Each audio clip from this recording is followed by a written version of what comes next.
Good afternoon, everybody. Welcome to the Jackson School at the University of Washington in Seattle. I'm Leila Fernandez. I'm the director of the school. I'd like to begin with our land acknowledgement.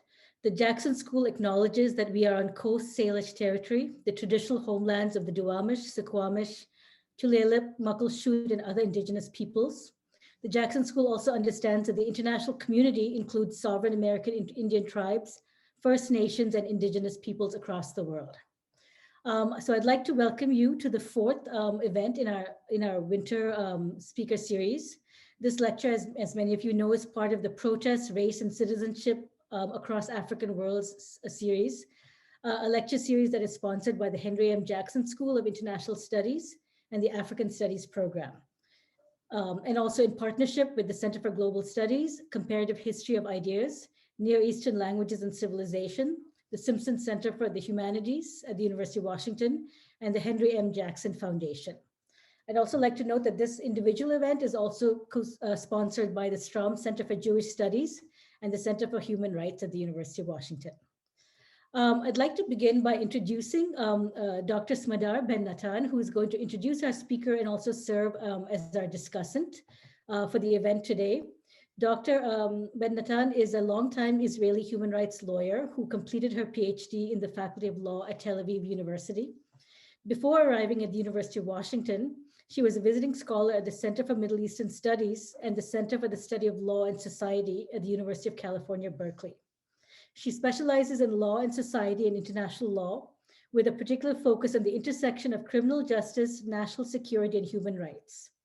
Her dissertation titled Citizen Enemies explores how military courts inside Israel and in the occupied Palestinian territories were used to construct and manage multiple fluid and scaled political categories of citizens and enemies.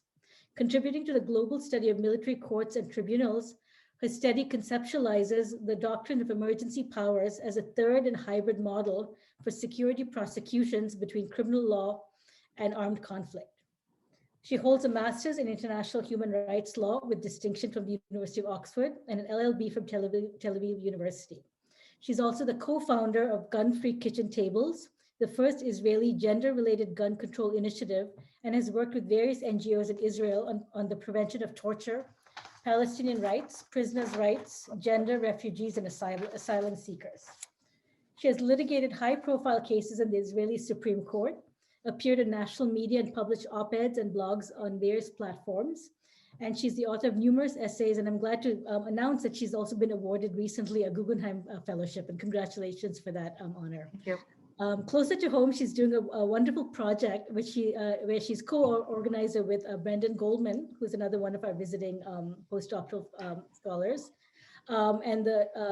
She's co-organizer of the Carceral Studies Reading Group, which focuses on marginalized communities and the carceral state, and it's open to faculty and graduate students, as I understand it. So I'm just really delighted and honored to be able to introduce you today, Smadar, and I'm going to hand it over to you. After you introduce the speaker, you'll also come back on as discuss it.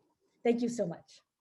Yeah, thank you, Leila, for this comprehensive and generous introduction, and I'm really happy to be here at UW and in the Jackson School, and thank both you and Danny Hoffman for this wonderful series. I'm going to present our speaker today, Dr. Mohamed Abumaye, and I'm going to offer my comments after his talk. So Mohamed Abumaye, who we are very happy to have with us today, is an assistant professor in the Department of Sociology at California State University, San Marcos in San Diego. Dr. Abumaye received his PhD in ethnic studies from the University of California, San Diego. His dissertation and scholarship center on the intersections between police and military violence, such as US military drone attacks in Somalia, as the transnational circuits of violence that shape Somali refugee flight. He centers on the role of Somali youth activists in exposing the relationship between US militarism in Somalia and hyper-policing in City Heights, San Diego. His dissertation, called Askar, Militarism, Policing, and Somali Refugee, Refugees interrogate City Heights as a translocal space by interweaving the fields of Black studies, critical refugee studies, and carceral studies. And we're happy to also let you know that his book, The Black Muslim Refugee, Militarism, Policing, and Somali Refugees, is forthcoming with UC Press, and we look forward to reading it. Dr. Abumaye is also one of the founding members of the Critical Refugee Studies Collective, which is a group of scholars who undertake community-engaged research with refugee communities in California by starting from their own linguistic and cultural ties to these communities as refugee scholars themselves. So Mohamed, thank you so much for being with us today, and we really look forward for your talk. Yeah, thank you so much for such a wonderful introduction. It really built me up. You know, I was like, I accomplished all of that. So again, I appreciate that and your wonderful introduction. So I will begin by sharing my PowerPoint slide, and we can get started.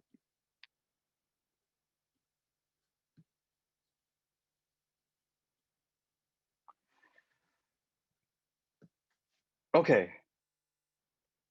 So my talk is looking at policing Somali refugees, and I'm going to preface my talk to really talk about briefly why I became interested in this project as a graduate student. So I became interested in this topic around policing and Somali refugees, really shaped by my own experiences. My family and I arrived to the United States in 1996 as refugees through the U.S. Refugee Resettlement Program.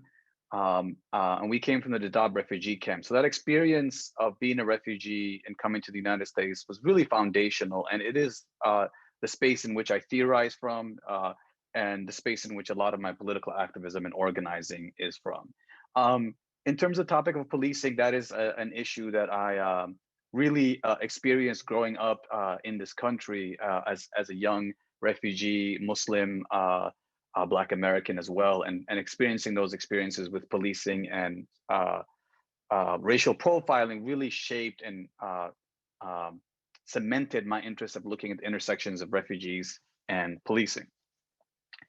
So to begin the talk and to look at the Somali refugee community, I really wanted to share this talk by beginning with a poem by Wadasan Shire. So I would really love to share this poem because I think this poem captures why refugees fled in the first place.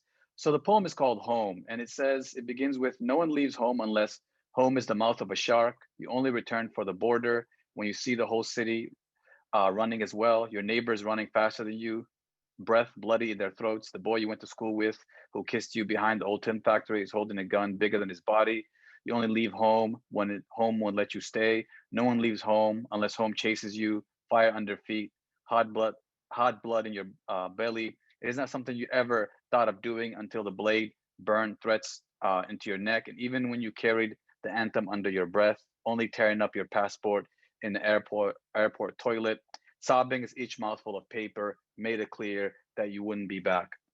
And I began with this poem to really frame not only the Somali civil war, but to also fundamentally challenge the immigration narrative that immigrants want to come to the United States to pursue a better life because the United States is a better nation and offers opportunities, right? And this discourse of U.S. exceptionalism really is contradicted by the refugee experience, right? Refugees are forced migrants, people who did not choose to come to the United States, who left their nation because they had no other choice, right? Because staying meant death, right? And I think that's really important to sort of capture that because it really does challenge the discourse of American exceptionalism and as the US as a nation that accepts immigrants and is welcoming to immigrants. I also wanted to frame this poem as well to talk about the Somali Civil War, right? And the Somali Civil War, which some scholars date as 1989, 1990, right? In terms of how I talk about it, what I say in my project is that uh, that the U.S. came to Somalia, intervened in Somalia before Somalis came to the United States. And I say that by saying that the Somali Civil War was not a civil war between the Somali people, right? It's oftentimes narrated as a war between different Somali tribal groups, but it was a transnational and global war that involved the US as an imperial power, right? That preceded the US government donating to the Somali dictatorship, sending arms to the dictator, but as well as other nations such as the French, the Italians, and the British. So during the height of the Somali Civil War, the US military invaded under Operation Restore Hope, right? And this operation was a multinational operation that included the Canadian government, the British government, the Italian government, other governments, the Kenyan government, right? And so it was not a civil war; it was a transnational war, right? And I argue that U.S. imperialism is the condition of possibility for Somali refugee flight, right? And I think U.S. imperialism and refugees as intersected and deeply embedded aspects of refugee flight are really important for the kind of work that I do. And so part of why I'm talking about this is for me, what I argue in my work is that if you follow the Somali refugee flight from the war, fleeing to neighboring Kenya, and then finally to the United States, that this pattern of flight and the stories that refugees carry with them expose the underbelly of US imperialism as a project, of British and Italian colonialism, and of carceral violence that follows refugees, carceral and militarized violence from space to space to space, right? And so for many Somali refugees during the Somali Civil War that fled Somalia, the Dadaab refugee camp in Kenya, which was constructed in 1991, was the primary destination for Somali refugees. Oftentimes, the misconception for many people is that refugees come directly from the country of origin into the United States or other Western countries. That actually, most refugees go to neighboring countries. So the global South holds much more of the refugee population and accepts more refugees than the Western countries that we assume. So the Dadaab refugee camp is very central for the kind of work that I do because it allows for me to talk about the intersections of carceral studies and refugee studies. It was constructed in 1991, a makeshift shelter to really deal with the massive exodus of Somali refugees following the Somali Civil War. It was initially constructed to only hold 90,000 refugees, but ended up holding close to 200,000 or more refugees. And the reason why I talk about the Dadaab, not only as a place in which I had intimate experience with, but also as this camp is oftentimes refugee camps are seen as humanitarian spaces, spaces that save refugees, that care for refugees, and that show the care and investment of Western nations in the third world, right? And what I argue in this talk is that refugee camp for the Somali refugees was not a humanitarian space. It was a carceral space. It was a space meant to contain and control and limit the movement of Somali refugees, right? And so, as part of the refugee experience, if you were a Somali refugee in the Dadaab refugee camp, you couldn't leave the refugee camp without a refugee pass, with an ID card. The refugee camps oftentimes had barbed wire around it, right? And part of that is the complete disenfranchisement of Somalis from Kenyan civil society. If you are a Somali refugee in Kenya, in the camps, you can't work, you can't get a job, you're prevented from getting a job, you can't go to school in local Kenyan schools. The only option you have for yourself is to be housed and contained in the refugee camp, right? So there is no option of integrating into Kenyan civil society. So many refugees, the only alternative is to go to a Western nation. And again, based on UNHCR statistics, oftentimes less than 3% of refugees ever get resettled. So for the refugee camp, for many refugees, it is not a temporary space of a couple of months. The average stay is 7 or more years, right? And so in my work, I look at how refugees build homes and spaces and create world-making practices in a space that was meant to contain and control them, right? And so the refugee camp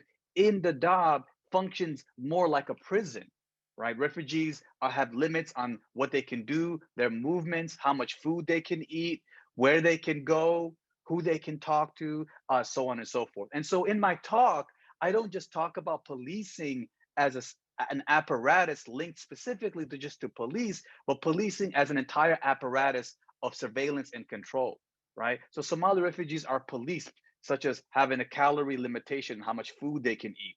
They're policed in terms of their familial relationships, right? So if a refugee wants to leave the camps, they have to be interviewed and show that they have a heteronormative family, husband and wife and children. So families that have extended family members in their family, those aren't considered family, and they're policed in that way and told that this is not considered family as well. And so for me, what I do is not only do I look at the camp as a carceral space, but what I'm also really pinpointing is Somali resistance, right? And not just resistance specifically in the form of protest, but the everyday forms of resistance that people do, right? And so in the Somali refugee camp, the refugees work together to create community, but also work together and share stories with each other about upcoming police raids, right? And so in the Dadaab refugee camp, there are consistent and overwhelming police raids that are happening in the refugee camps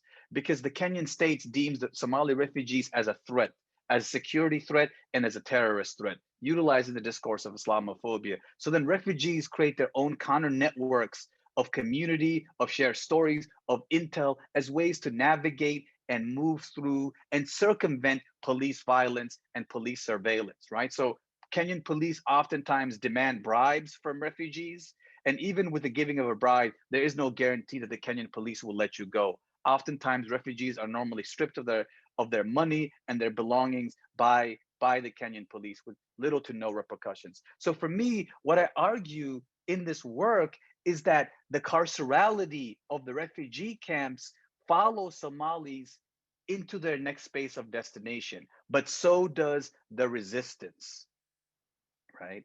And so, right, if you look at the carceral refugee camp, I have a couple of quotes here that really highlight what this means, right? So this is a one quote where it says, "I showed them my refugee card.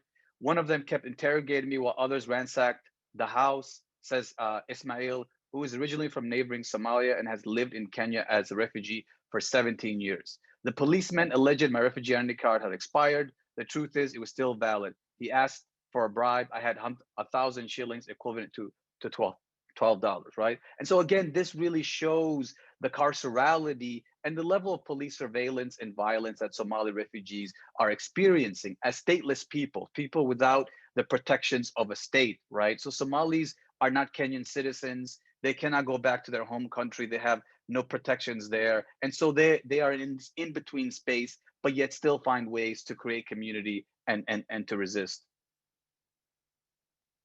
And so the Kenyan government today utilizes the discourse of terrorism to justify the security and surveillance apparatus, right? So Kenya's Somali community is being scapegoated in a counter-terror operation, which has seen thousands subjugated to arbitrary arrest, harassment, extortion, ill treatment, forcible relocation, and expulsion. And I think what's fascinating in Kenya is making the relationship case study comparative between Kenya and the United States. In Kenya, Somalis are seen as this terrorist threat, this outsider in that is a threat to Kenyan democracy, right? And Somalis in the United States are racialized in much the same ways. They are scapegoated for other ills, right? And I want to also briefly add that in 2019, the Kenyan government made a proposal to build a $35 million wall to keep Somalis from entering the United States. Sounds eerily similar to the wall Trump proposed in the US-Mexico border, right? So I'm interested in how these discourses of terrorism, these discourses of immigrant invasion and threat move from space to space and influence each other.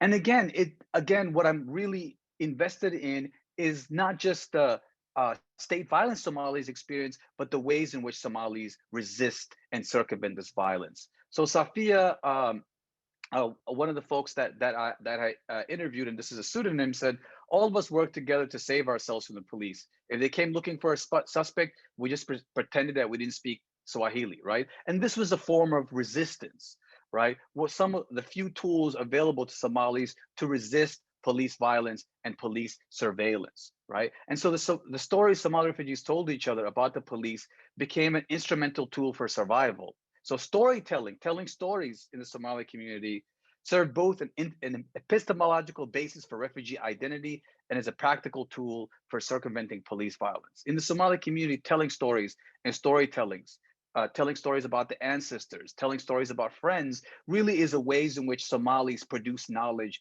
and theorize about our lived conditions, right? But it's also a tool of survival. And again, so from here, I shift from the Dadaab refugee camp to looking at San Diego. And so why do I look at San Diego? Is that for the Somali community, right, in San Diego, which is where my study primarily is, you have Somalis moving from Somalia to Kenya and then to San Diego. And on this route in Somalia, you see the US military invasion, US militarism.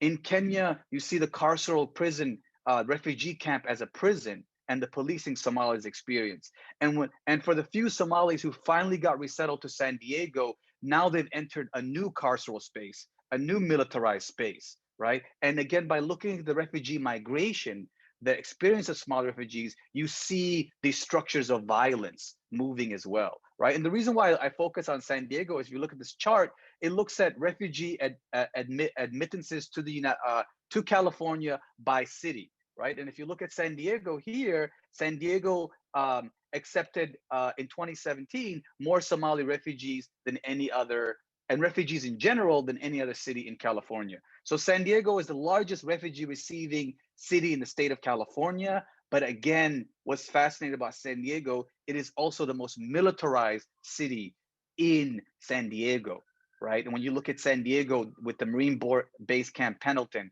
with the number of bases there, the military presence, right? And again, it echoes what I said earlier, how militarism follows Somalis, right? So again, before Somalis came to San Diego, US Marines based in Camp Pendleton came to Somalia in 1993 under Operation Restore Hope, right? And again, San Diego has the largest refugee communities in San Diego are Vietnamese, Somali, Iraqi, and these are all people who the US military had invaded their nation prior to them coming here, right? And again, my argument is the US military invasion and US imperialism is what produces refugees. So the United States government has an obligation, moral and ethical, to accept refugees because they created the condition in the first place.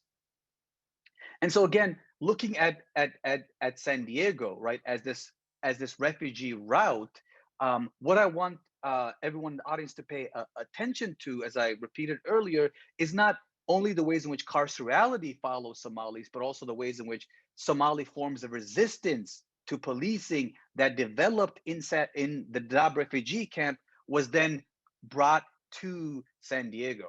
And so Somali refugees came to San Diego around 1991, 1992, some of the earliest migrants. And the largest wave came in 1993. And again, their experience coming into this new country, into the city, having fled a militarized violence, having fled a civil war, was an experience of seeing militarism and militarized police and violence again. So Bersenji, who I interviewed, said it seemed like every day that another person in our apartment complex would have their doors broken down in the middle of the night by SWAT teams. They entered people's houses by throwing flash grenades, scaring everyone inside. The worst part of it was they would never repair the damage. They did so.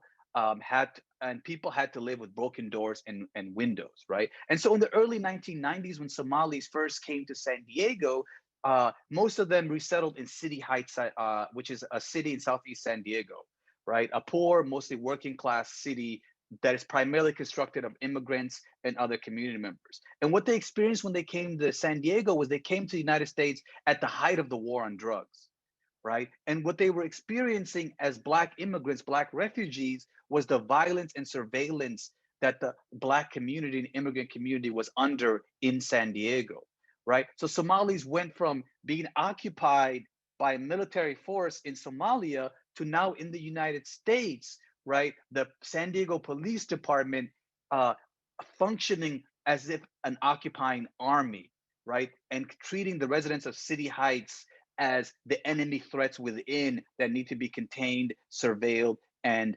assaulted. And for so many Somalis who had the PTSD and survived the trauma of war are then now being exposed to another form of violence. And I think this is important because it disrupts the narrative that refugees' lives improve when they come to the United States, that they achieve the American dream and live a better life. And it shows that actually refugees come to this country and oftentimes are put under further forms of violence and surveillance.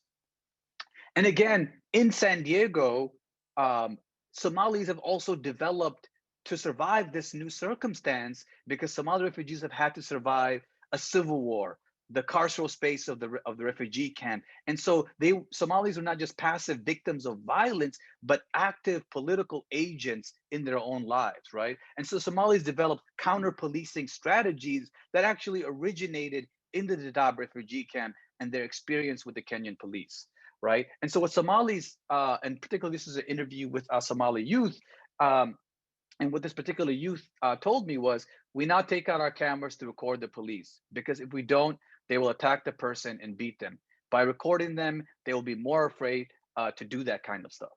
Right. And again, these counter policing technologies were really critical to Somali refugee youth, right, who had already developed these technologies in Kenya. Another form of counter policing technology Somali youth developed, right, is they developed a database of police, right, an informal database. And this is in City Heights, San Diego. Local Somali youth tell each other, avoid this corner. This is where police operate, right? Be careful of this particular police officer. And this particular database that Somali youth create function as a resistance and counter to the police databases that exist, right? In the San Diego Police Department, there's a Cal Gang database that has a database of gang members that is used to racially profile Black and Brown youth in San Diego, and Somalis created their own counter database.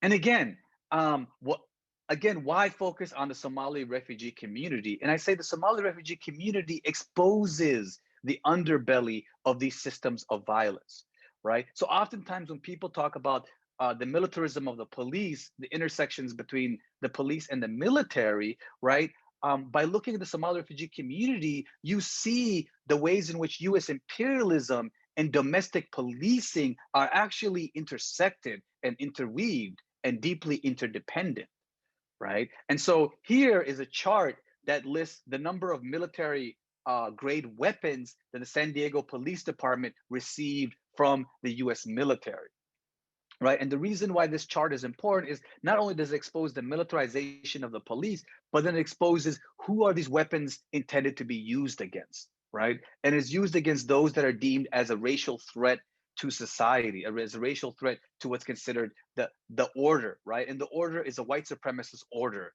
that is built to maintain and subjugate communities of color. And in San Diego, the Somali refugee community has emerged as a threat to the security state, right? Somalis as Black, as refugees, right, and as Muslims expose the intersections between anti-Blackness and the war on drugs, right, Islamophobia and the war on terror, as well as anti-immigrant discourses. And again, why San Diego is important is San Diego has one of the most militarized borders in the US-Mexico border in San Diego that is highly surveilled, highly patrolled, and highly militarized, with a very active ICE and very active border patrol that actually shares information with the military and the police. And again, in here, I share a police narrative by police captain Andrew Mills. And again, Andrew Mills was this police captain who argued, he published this paper called From a Three-Legged Horse that argued that the Somali refugee community was emerging as a terrorist threat, and that it was the job of the San Diego police to be involved in the issue of counterterrorism. And Andrew Mills argues Al-Shabaab emerged as one of the most significant domains identified by the SDPD's new threat picture. San Diego is home to a large Somali community and is primarily a point of entry for Somalis claiming asylum. So in this article, Andrew Mills was able to convince the San Diego Police Department to create a unit of counterterrorism housed within the intelligence unit of the San Diego Police Department, right? And so the reason why this is important is historically in the United States, right, there's this idea that the military engages with terrorism over there in other countries, and the police deal with the issue of crime.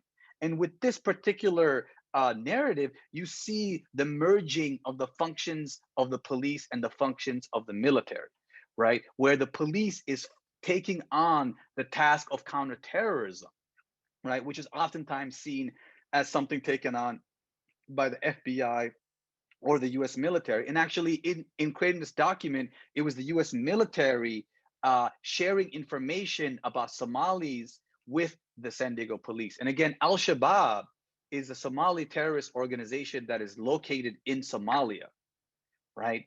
And is the center of US military violence in Somalia. The US military today has close to 5 military bases, some of them unknown, and they use Al-Shabaab, the threat of Al-Shabaab, to justify drone violence in Somalia. And they're saying that we also must be wary of the terrorist threat, not out there, but the terrorist threat within. And this is where, again, why the Somali refugee community is such an important site of analysis, but also what the Somali refugee community can teach us about the world as those most vulnerable to state violence. What the Somali refugee community teaches us is how the war on drugs and the war on terror are actually interconnected and interweaved and actually reinforce each other and are not two discrete wars. And again, we're seeing this today with the unit of counterterrorism in the San Diego Police Department.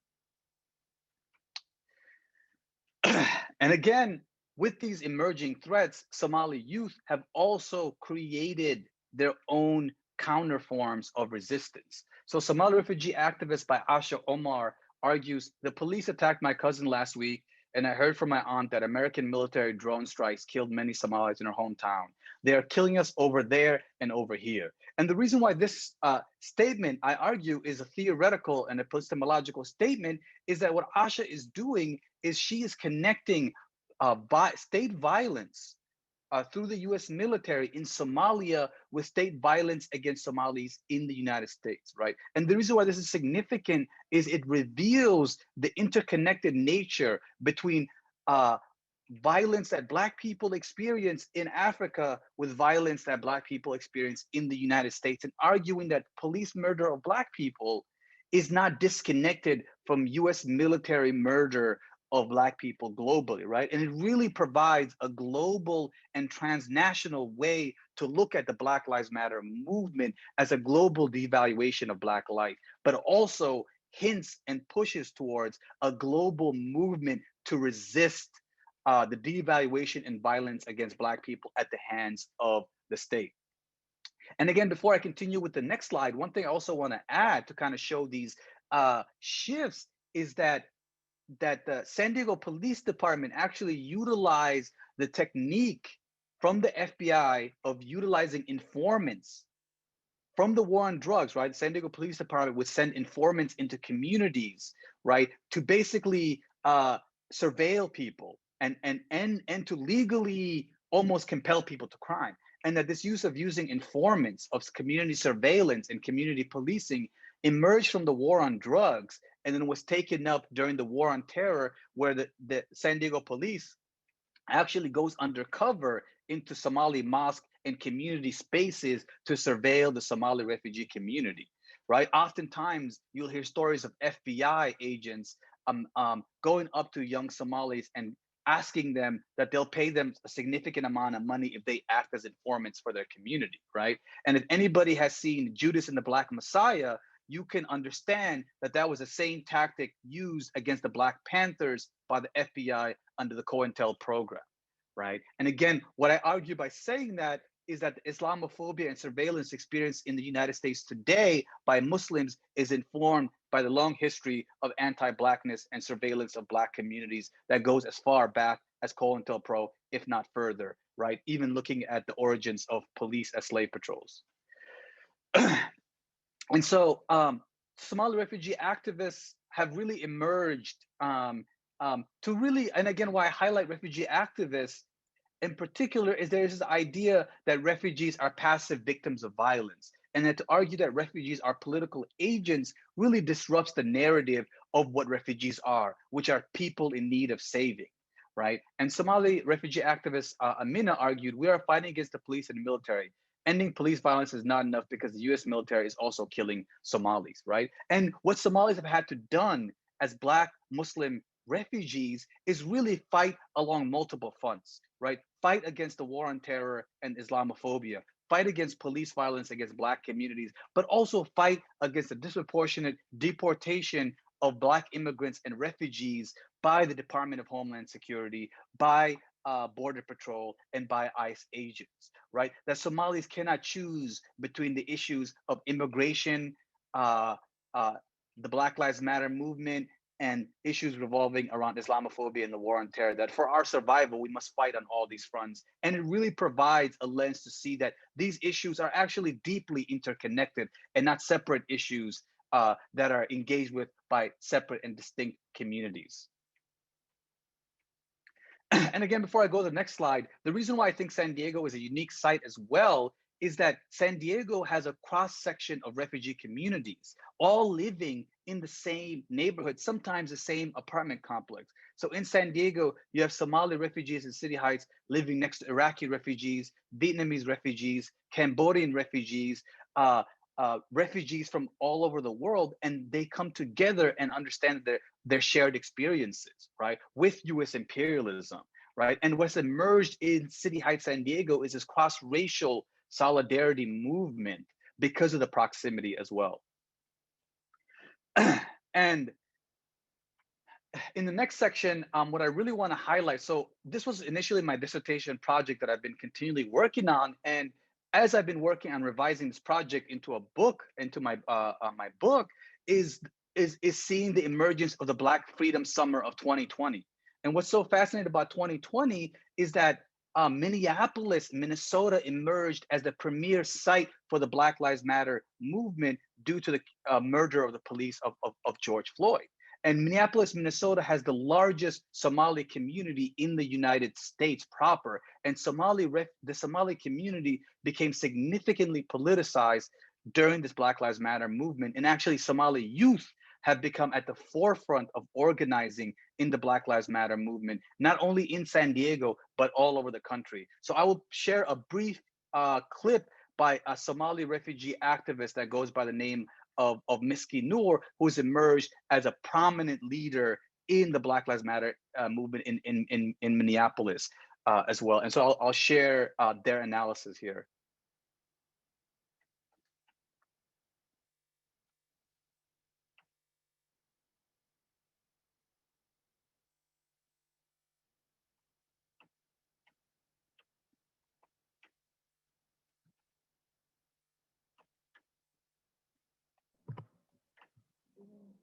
We can't hear this. I think you need to share your computer. Yes. I think you need to share your computer sound so we could hear the... Okay. Let me see.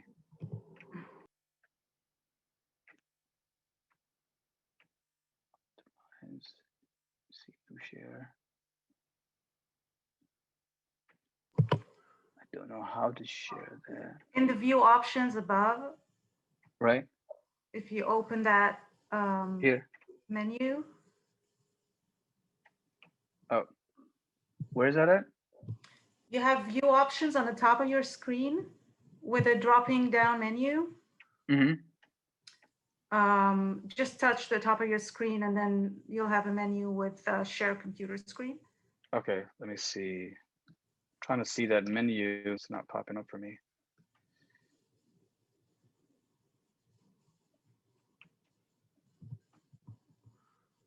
I don't see that option available. That's okay. Oh, let me go back.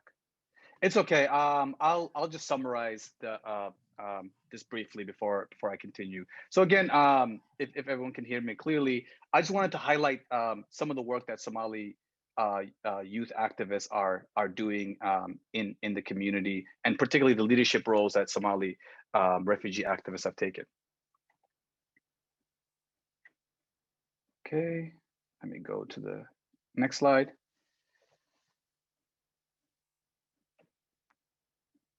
Okay, can everyone hear me? I seem to be. Yeah, we hear you. Okay, okay. Okay, so the final slide that I wanted to really talk about was not just the sort of Somali refugee activism and movement, but I also wanted to talk about again, as police abolition has emerged as this new discourse has sort of entered the mainstream conversation. I really want. Oftentimes, people are really hesitant to look at police abolition because they argue, what are the alternatives to police? That society will inherently crumble. And again, I want to look at the Somali refugee community because I argue that communities throughout the world have already been practicing alternatives to the police, right? And in this photo here is an example of what is called a dia paying group in the Somali community. So in the Somali community, oftentimes, if someone commits a crime, it's not necessarily handled by the police, but it's actually handled by a circle of elders who decide what the punishment will be. And sometimes the punishment will be giving 5 camels to the victim's family, or 10 camels, so on and so forth. And this is an example of this photo of a community of elders coming together to discuss the terms of punishment for the person, for both the victim and as well for the perpetrator, right? And so as we think about what are the alternatives to police, I think we have to expand our political imagination and argue that alternatives to the police have always already been being practiced by different communities all over the world. And again, I wanted to thank everyone for taking the time to listen to me, and I appreciate everyone who came to this talk.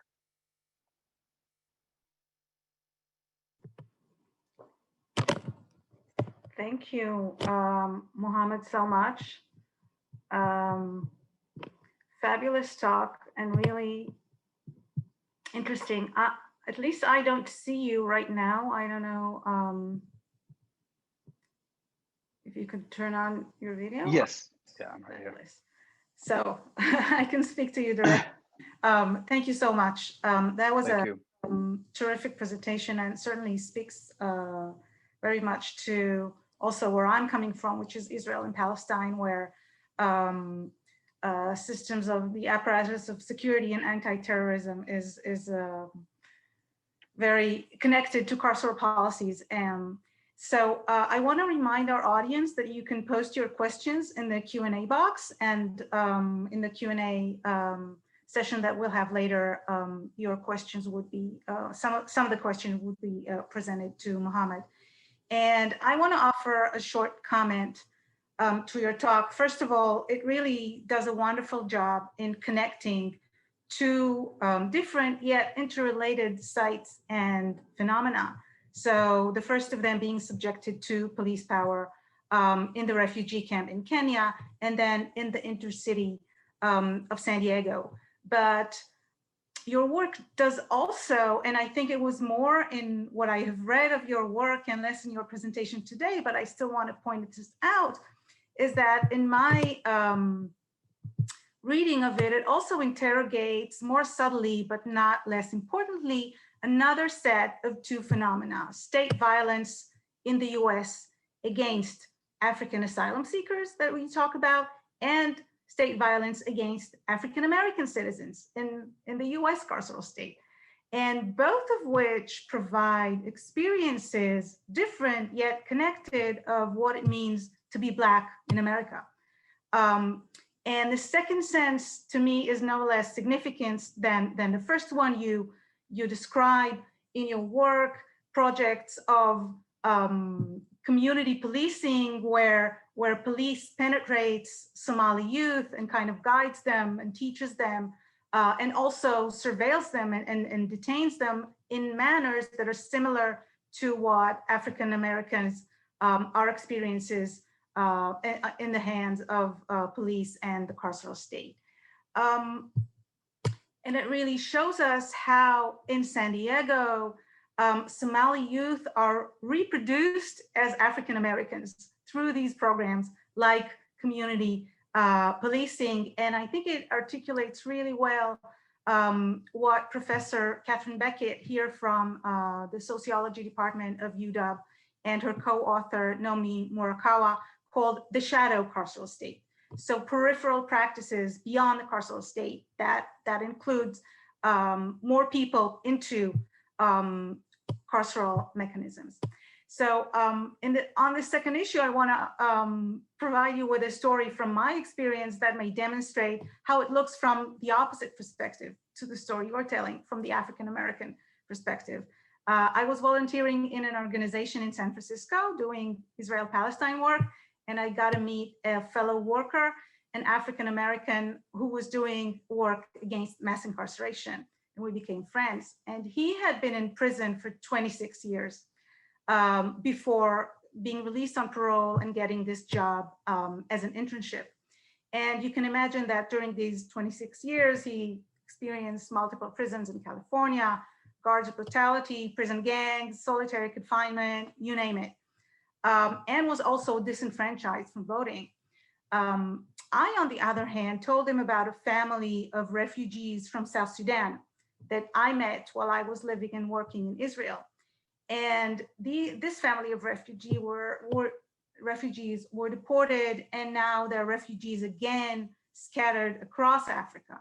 And I told him that they are asking me now in the US, how could they get into the US? And he asked me, surprisingly, they still want to come here?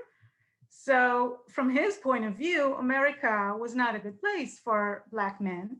But of course, it doesn't look this way for refugees in Africa. And I think your work kind of shows us how African refugees come to learn this as they arrive in the US. I don't know if you know that, but that same friend also told me that in California prisons, the prisoners learned Swahili so they could talk among themselves without the prison guards understanding that. And your mention of pretending not to know Swahili in Dadaab was really connected to that. So I want to offer another maybe comment and then a question that I'm curious about. So you really touch on continuities between these two sites and these two phenomena that you describe. And I want to ask about a possible discontinuity and what we can learn from it, and not because I dismiss the continuities you point to, but because I think they are additional aspects. And sometimes we can learn from discontinuities. So I want to ask about possible differences between different carceral spaces and other spaces that are highly policed and highly surveilled spaces. And I want to point out to an alternative framework to the one that you presented of the war on drugs and war on crime. And that is, and also it's by now an intellectual tradition of techniques of surveillance and policing in population management and control in colonial contexts. So colonial governance has been a laboratory in which techniques of surveillance, of classifications of populations, of blacklisting, like the types of databases of gangs that you describe, but then another sort of blacklisting happens. Those techniques have been developed and deployed in colonial contexts, and not necessarily in relation to a carceral project of imprisonment, but more as techniques of governing an unruly and unknown, illegible population. And I think these are two contexts where you see different manifestations of surveillance and policing.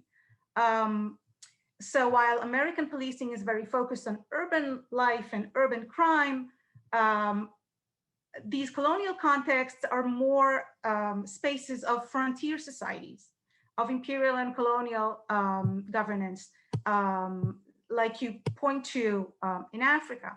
So it could be that some of the surveillance technologies that you point to are actually more similar to these colonial techniques that I'm pointing to, and what I think that your work does is kind of show us how they are intertwined. So you might not trace that exclusively to the war on drugs and the use of informants. We have uses of informants also in multiple colonies around the world in the colonial periods. And these manifestations that you show today might be just a very interesting and unique combination of these two different yet similar practices. And maybe the last thing I want to point out too is I think that San Diego is really interesting in that sense because it is also in a way a frontier society or a frontier space because it is located on the border between US and Mexico. So I'm really interested in learning more from you. How do you see that play out? How do you see, I understand that the refugees that you are talking about are resettled, so they have status, formal status, and they're not undocumented. But I assume that San Diego has a lot of ICE activity and many undocumented immigrants. So how these two, or how this the space of San Diego as a frontier space kind of interact with the things that you point to. Yeah, did you want me to address those questions? Yeah, why don't you start with that? Yeah, I mean, thank you for those questions, and I really like the question regarding colonialism, and I think that what makes Kenya, the Somali experience and positionality in Kenya very distinct in their positionality and their entrance in San Diego is that where Somalis are located in Kenya, which is considered northern Kenya, the Northern Frontier District, was historically actually part of Somalia, right? And that during British colonialism, the British gave the Northern Frontier District to Kenya, rewriting the borders of where Somalia, and again, for many Somalis, it was as if the border crossed them, right? And now they were no longer part of Somalia, they were in Kenya and they were outside, right? And again, that in Somalia itself, these tactics of policing and informants were central to British colonialism, and the British created customary laws in Somalia, right, in the 1920s and 10s,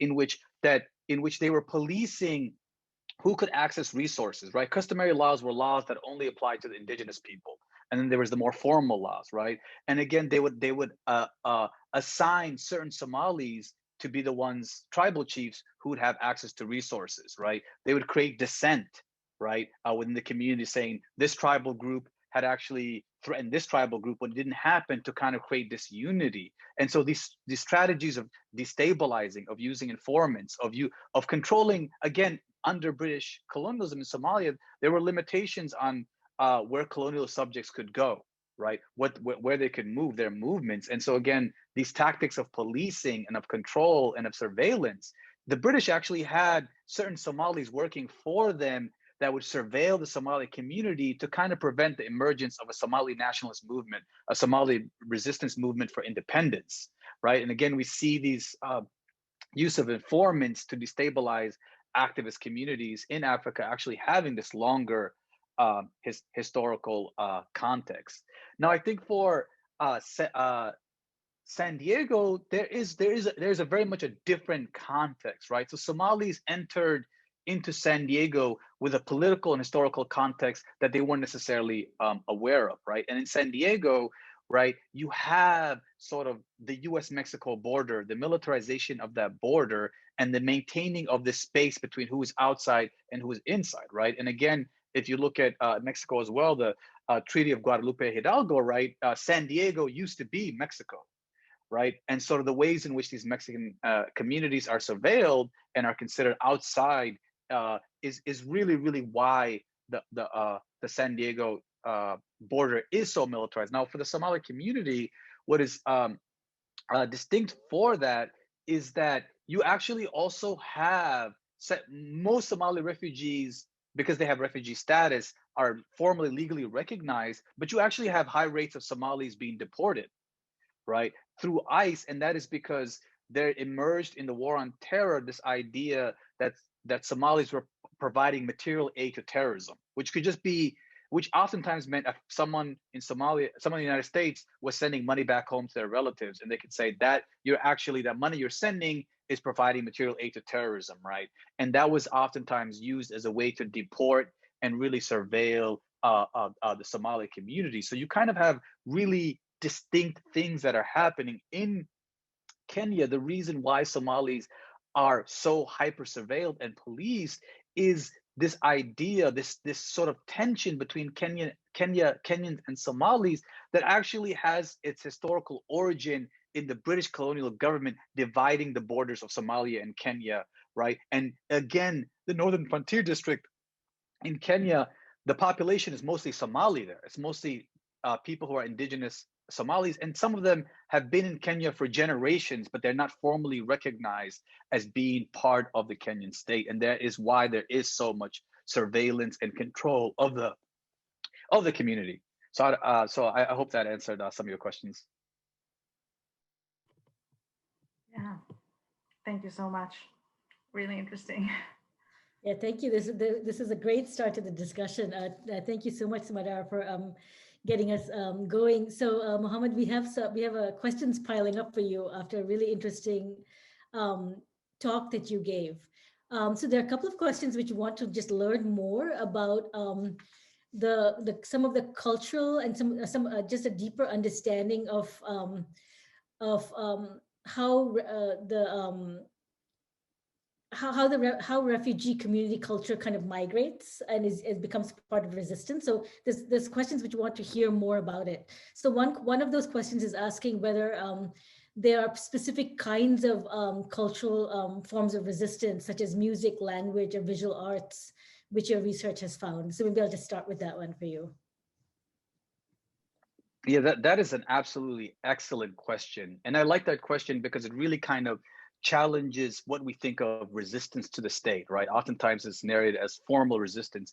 But for the Somali community, and again, the earlier question as well, that many resistance forms, particularly Somali poetry, right, which has a long tradition, it actually originates in resistance to British colonialism, right? So Somali poets would recite and create these epic poems that were really a criticism of the British colonial occupation of Somalia, right? And that the poetic tradition and poets were considered in many times in the community these sort of freedom fighters, right, who might not have the formal military might, but could attack discourses, right? And that this tradition of poetry, of reciting poems, creating poems, really shifted and was able to migrate for Somalis as these cultural practices from Somalia to Kenya. And again, that is why and in the United States, this tradition of poetry, right? Somalia historically was known as the nation of poets.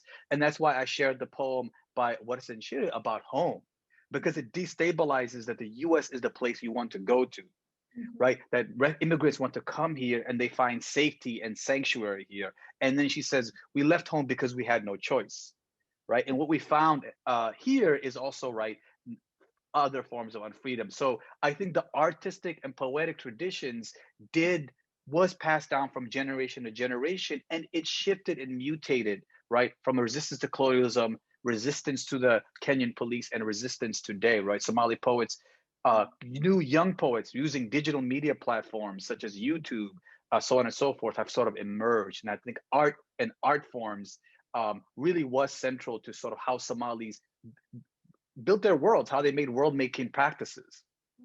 And so, Mohammed, just to follow up, you talked a lot about sort of the nexus of race and religion. Are there differences in terms of how religion plays out? Are there secular versus religious cultures of resistance, or is that part of your research, or do you have any insights about that? Yes.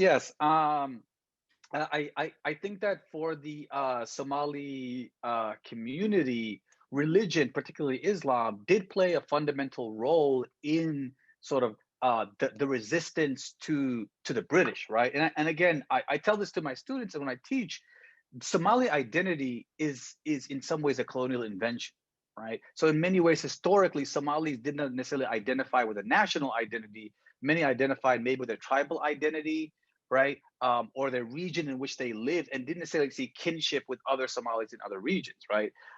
And religion for the community was sort of this unifying force in which we have the Somalis as Muslims and these outside non-Muslim invaders, right? And so there was this sort of religious resistance, but in addition to the religious resistance, there were also secular forms of resistance as well that emerged, right? So the Somali Youth League emerged in 1950, was a Somali nationalist movement that was vying for Somali independence, and they took a very secular approach to their resistance movement. And I think today in the United States, you see resistance in the Somali community happening both in the mosque and in religious spaces. But I think the youth are so fascinating because they're taking such a multifaceted approach, right? And what I want to point out distinctly, right, is that for the Somali activists today, many of the leading young Somali activists are actually young queer Somalis,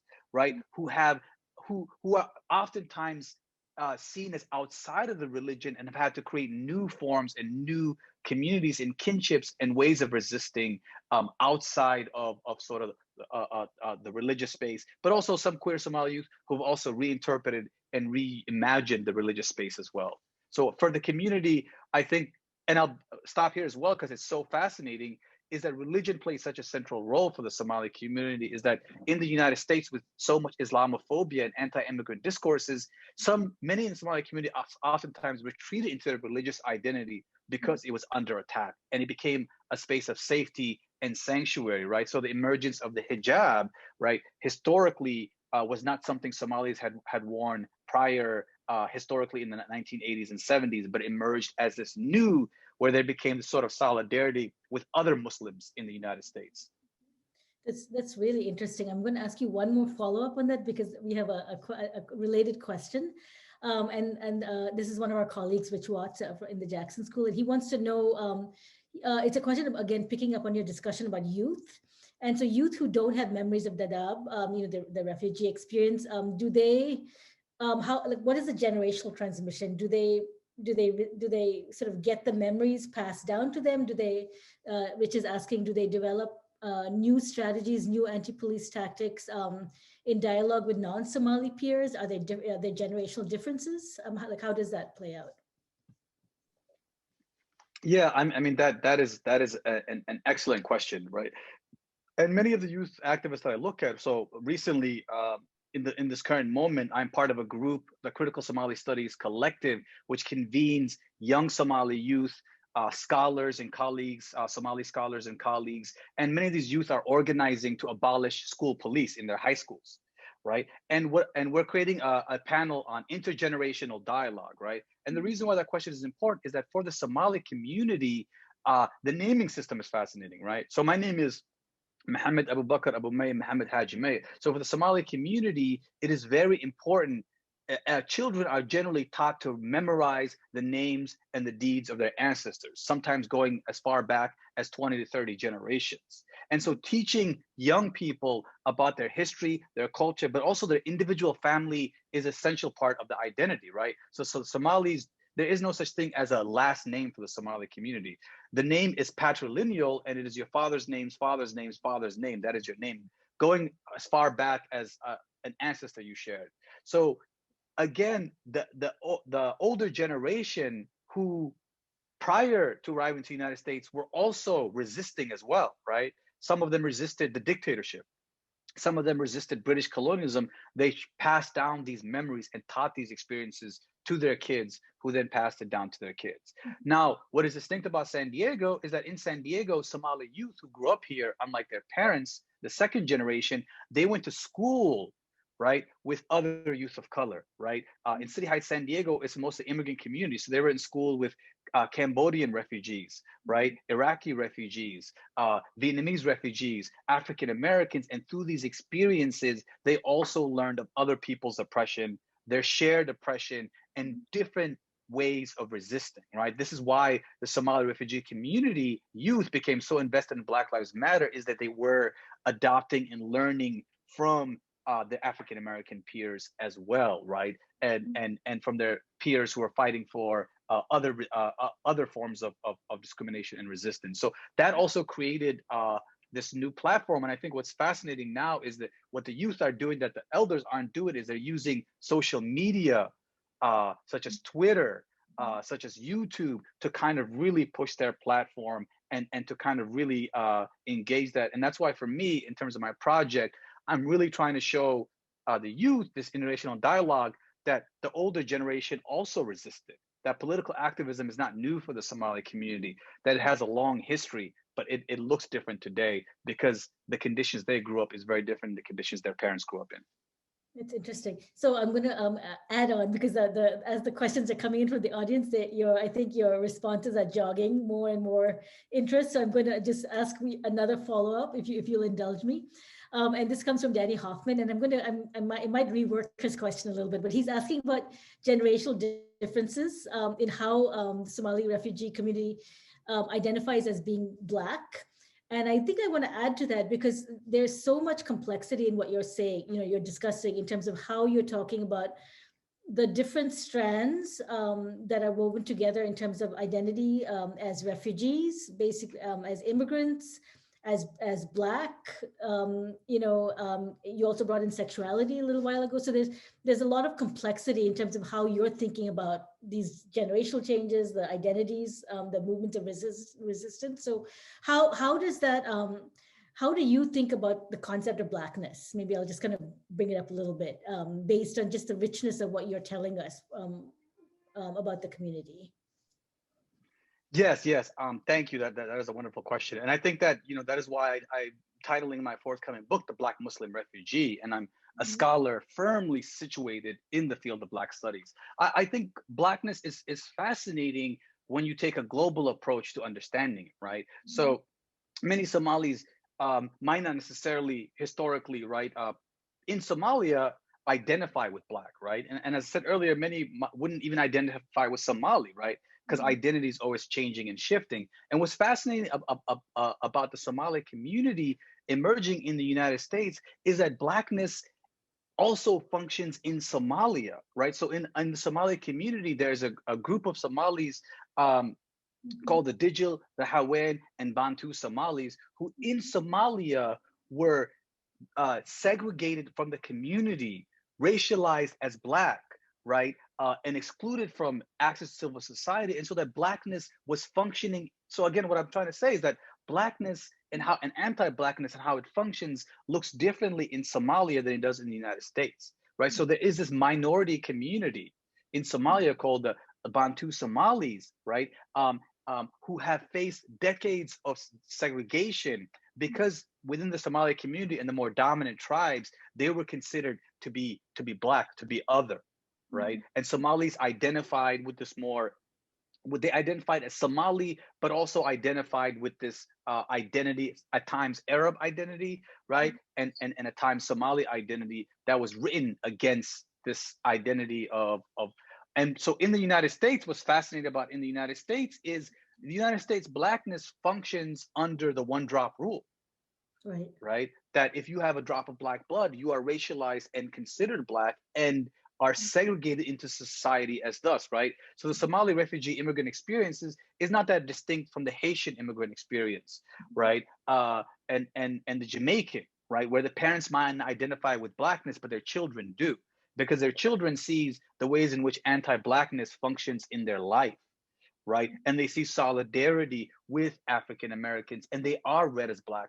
So again, it is, I think what's so fascinating about the Somali community is it brings to fore the question of Black ethnicity, right? We talk about ethnicity in the Asian American community, right? You can be Asian and be Japanese, but sometimes Blackness is homogenized and considered monolithic when there are ethnic communities, right? Your racial identity is Black, your ethnic identity might be Somali, your national identity, but you have this racial identity, right? Akin to sort of the idea of the Asian American as a racial identity and these national and ethnic identities. And I think we're seeing post 1990, the emergence of African immigrants who are kind of changing what it means to be Black, how Blackness is understood, and how they're navigating their own Blackness. And I think for the youth, they solidly identify as Black, understand that they move through the world as a Black person, right? Experience anti-Blackness as a daily form of struggle, but also are learning that they draw from the centuries-long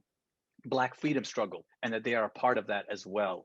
And I think this is sort of the ways in which, I mean, there's so much more I could say, and it's a very complex topic, but this is sort of the ways in which Blackness really kind of operates and functions. And I want to drop off by saying that in San Diego, the United States resettled Bantu Somalis recently, and they don't feel alliance with other Somalis because of that history of discrimination as well. And right, so again, how identity works.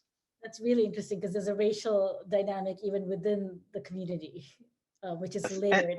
Yeah. Exactly. And so I want to add that Somali is not a racial identity, it's a national identity, right? There's different racial communities in the country, right? There's a group of Arab Somalis that are called the Shanshia, right? And so on and so forth, that identify as Somali, but racially, right, ethnically identify more as Arab. So I think understanding race, nationality, and ethnicity within the Black community, it kind of opens up these dialogues.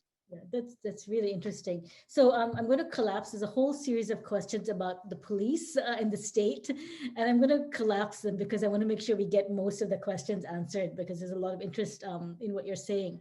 So I think some people are trying to grapple with the role of the police and the state and what you're saying about it. And I think if I'm kind of summarizing and condensing what people are asking. So they're asking about, for example, communication between police and the Somali immigrant community in San Diego. Are there different forms of communication, both positive and negative? Are there ways in which there are one person is asking, are there ways in which there's kind of there are more positive interactions with the police? So is there any kind of complexity or potential for changing, I think, policing strategies and relationships between police and the Somali communities which you're studying is kind of what I think they're trying to grapple with. I would posit and say it's a complex question. I would say no. And there are actually programs. So the San Diego Police Department has the Office of Multicultural and Refugee Community Liaison, right? And so they actually hire a refugee who works in the police department, and their job is to build community trust between the refugee community and the San Diego Police Department, right? And so the San Diego Police Department has a wide variety of programs to sort of be attentive and to integrate not only with the Somali refugee community, but also the broader, because San Diego has one of the largest refugee communities in the country, right? Not just in the state of California, with the refugee community, right? And build trust. And these programs do exist, right? But I think where it's not necessarily about positive, and they've been trying to hire Somali police officers as well.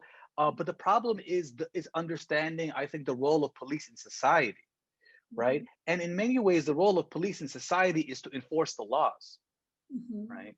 And if the laws and the criminal justice system as it functions is inherently racist, it is inherently discriminates against immigrant, poor, Black, and Indigenous communities, then they really, without fundamentally addressing that issue of the broader criminal justice system, it is almost impossible to sort of create this relationship of positive dynamics, right? Because there's an undercurrent of residential segregation that is happening, over policing that is happening, of laws, right? Such as, San Diego Police Department tickets Black people at 5 times the rate of white people, right? Of bail bonds that are too high for immigrants to pay, right? That's inherently unjust law, right? To have to pay a bail, and there's new policies to kind of change the law so it's more equitable. But I say because of that, there really cannot be this positive dynamic because of the role and function of police in society writ large, and Somalis as this very marginalized community, their relationship to it. Yeah. And just kind of picking up on that as one last question, just on that line of discussion, there are a couple of questions asking about what is going on with San Diego? Like, why is there such a high proportion of incarceration of the Somali population in San Diego? And I guess maybe I'll add my own twist to that and ask you, because the questions are about data. Is this related to just the for lack of a better word, the leading edge role the California state had in developing this carceral system, right? Because in many ways, this sort of system of incarceration that kind of took off in the 1980s, it originated in California. So is there California specific kind of dynamic that is going on, or is it something else in terms of just the levels of incarceration? It's both and. So it is a very California specific, right? California being the leader of incarceration, right? From 1970 to today, building more prisons than schools, right?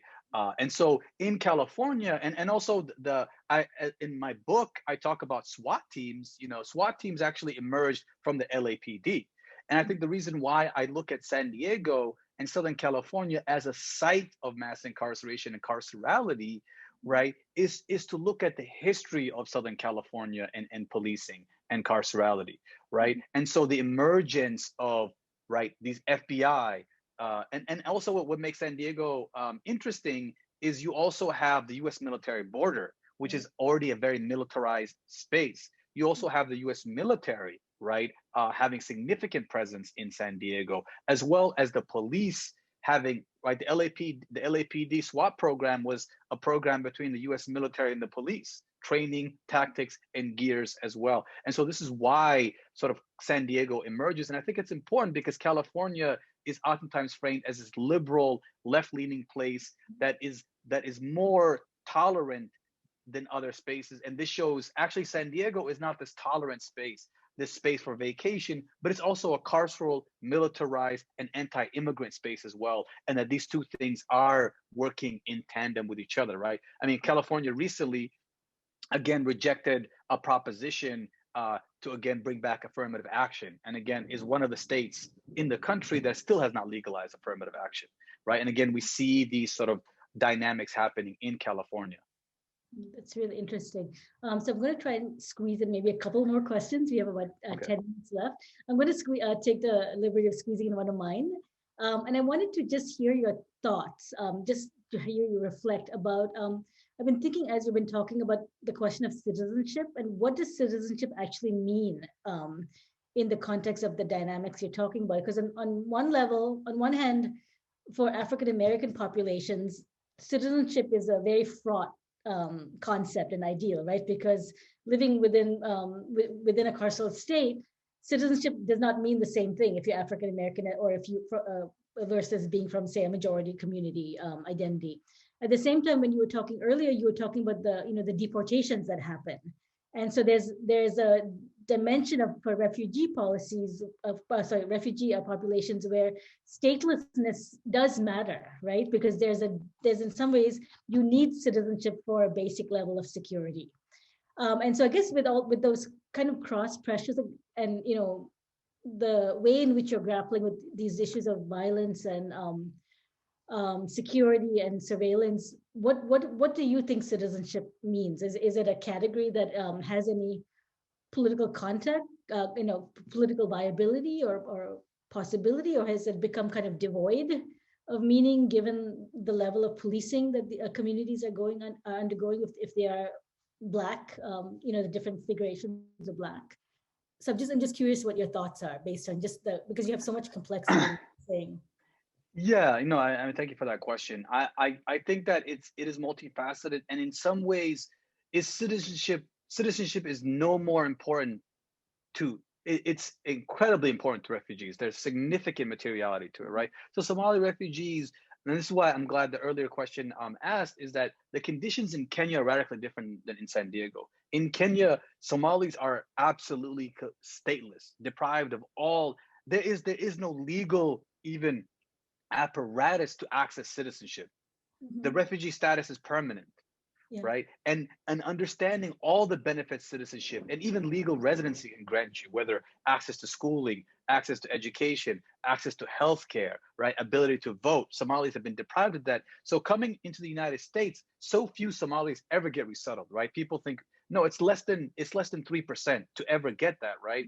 And then coming to the United States, it's a privilege because the refugee status grants you a legal and bureaucratic process to slowly move your way into citizenship. And many Somalis take advantage of that because it does grant privileges, right? Freedom from deportation, access to resources from the state, right? But at the same time, and I'm glad you brought up African American experience, is right, is that you have all these legal markers of inclusion and citizenship, but still considered second class citizens, Mhm. right? That this legal inclusion into the state does not divorce you from institutional racism, right? Mhm. Does not divorce you and separate you from residential segregation. So Somalis are aware of that, right? Of not only the importance of citizenship, but also challenging citizenship as the only legal form of inclusion, and actually fighting for a more radical politics, right? That isn't just based on citizenship, formal voting, but actually rewriting the entire narrative, right? Challenging, right? What are resources that non-citizens can get, right? Challenging institutional racism, right? And again, the African American experience really shows, right, in many ways, right, how citizenship does not, depending on your race and who you are and where you come from, it does not grant you the full privileges available to some Americans, right? That you are still considered second class and still deprived many things. For Somalis, I think in many ways, you have the citizen, the nation, the nationality, and the state. And for Somalis, their state collapsed, right, and could not protect them. And so they many Somalis saw the fiction of the state, right? That it cannot be the only entity that provides you, and it cannot be the only means of organizing society and humanity, right? And that there are other ways of organizing and community building outside of the state, right? Because Somalis have had to historically rely on community-based networks rather than state resources for survival. And that is the same case in San Diego. The San Diego nonprofits and other organizations are wholly deficient in resources. So many Somalis give food to each other, house each other, feed each other, and support each other. And these are all outside of the state in terms of the forms of support. And so I think the Somali condition kind of allows us to imagine a politics outside of the politics of inclusion, and a politics in which all people are excluded and citizenship isn't the only marker in which a person should be given resources, so on and so forth. Well, that's just really nicely put. I wish we had another half an hour, but I think we have time to squeeze in one more question. So I'm going to end with a big one from one of our colleagues, Ben Gardner, who wants to know. I'll say it in my own words rather than read it out. He's basically asking because you're doing such a really nice job of connecting the transnational dimensions of refugees and U.S. imperialism with what's happening in the U.S. And he's asking about. He's saying that there's often a strong boundary separating African studies and African American studies. And clearly you're bridging that. I'll add my editorial comment. And so he's asking, can you talk about how you bridge this in your work and possibilities to bridge this in the academy?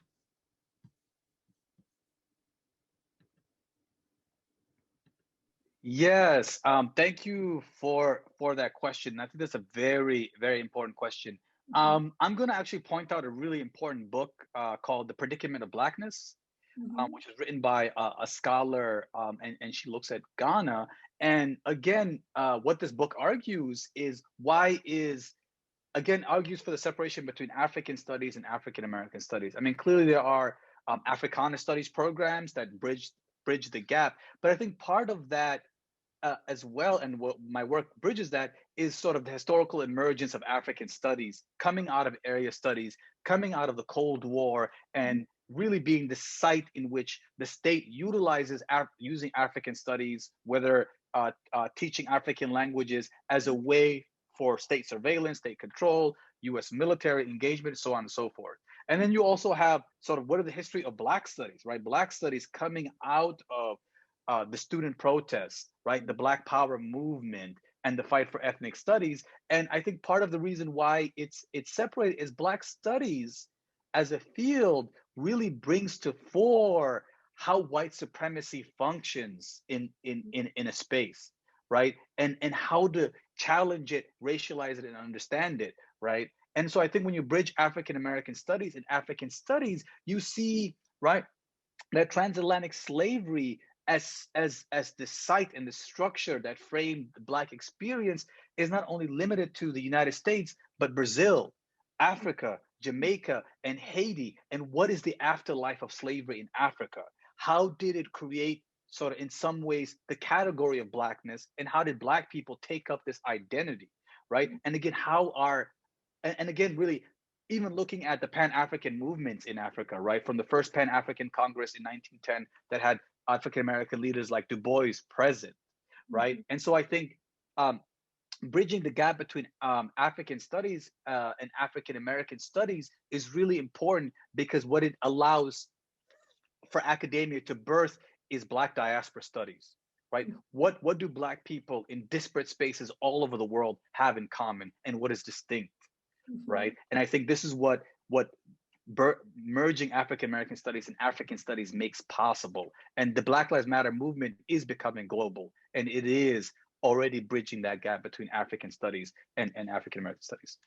Thank you so much for that. That was a No, really of course. great and informative answer. So we're out of time, but I just I want to. So people are asking about the title of your book, and somebody just texted me so that I could read it. So correct me if I'm wrong about this, because I think people would are anxious to read your entire book. The title is "The Black Muslim Refugee: Militarism, Policing, and Somali Refugees." And I think you said University of California Press. Yes, yes, yes. And when is it coming out? It should be forthcoming in October, so Okay. be on the lookout. And again, I think you all have my contact information. So once it comes out, I'd be happy to share it. Okay, yeah, because I think many of us are eager to read it. So Mohamed, thank you for just a wonderful event. It was this is exactly what we were hoping that this speaker series would accomplish, to really bring this kind of complexity to our understandings of race and social movements. And I just want to thank you for just a wonderful talk and a wonderful discussion. And so with that, I'm going to pause the recording, and I won't see you after it pauses. So this will be my goodbye to you. Okay, thank you so much. I'm humbled to be a part of this. Take care. You too.